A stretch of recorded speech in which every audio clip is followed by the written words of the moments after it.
June 25ಕ್ಕೆ Tungabhadra dam crest gate ಲೋಕಾರ್ಪಣೆಯಾಗ್ತಿದೆ. ಆಂಧ್ರಪ್ರದೇಶದ ಸಿಎಂ ಚಂದ್ರಬಾಬು ನಾಯ್ಡುಗೆ ಆಹ್ವಾನ ನೀಡಲಾಗಿದೆ.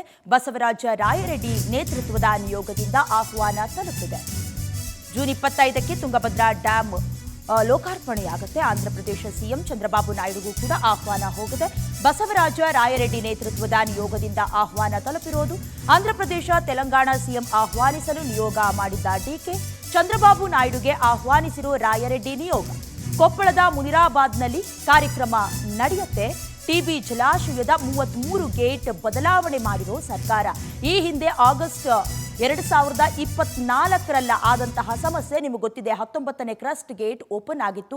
ಅಪಾರ ಪ್ರಮಾಣದ ನೀರು ಕೂಡ ಹರಿದು ಬಂದಿತ್ತು. ಅದಕ್ಕೆ ಸಂಬಂಧಪಟ್ಟ ಹಾಗೆ ನುರಿತ ತಜ್ಞರು ಕೂಡ ಸ್ಥಳಕ್ಕೆ ಧಾವಿಸಿ ಒಂದಷ್ಟು ರಿಪೇರಿ ಕೆಲಸಗಳನ್ನು ಮಾಡಬೇಕಾಗಿತ್ತು. ಈಗಾಗಲೇ 192ಕ್ಕೂ ಹೆಚ್ಚಿನ ಟಿಎಂಸಿ ನೀರನ್ನು ಹಿಡಿದಿಟ್ಟುಕೊಳ್ಳುವಂಥ ಸಾಮರ್ಥ್ಯ ಹೊಂದಿರುವಂಥ ತುಂಗಭದ್ರಾ ಡ್ಯಾಮ್ ಕೇವಲ ನಮ್ಮ ಕರ್ನಾಟಕಕ್ಕೆ ಮಾತ್ರ ಅಲ್ಲ, ಅಥವಾ ಕಲ್ಯಾಣ ಕರ್ನಾಟಕಕ್ಕೆ ಮಾತ್ರ ಸೀಮಿತವಾಗಿರದೆ ನಮ್ಮ ಪಕ್ಕದ ಗಡಿ ರಾಜ್ಯಗಳಾದಂಥ ತೆಲಂಗಾಣ ಹಾಗೆ ಆಂಧ್ರ ಪ್ರದೇಶಕ್ಕೂ ಕೂಡ ನೀರಿನ ಮೂಲ ಅಂತ ಭಾವಿಸಬಹುದು. ಅಲ್ಲಿನ ಸಾರ್ವಜನಿಕರು ಕೂಡ ಒಂದಷ್ಟು ಬೇಸರವನ್ನ ವ್ಯಕ್ತಪಡಿಸಿದ್ರು.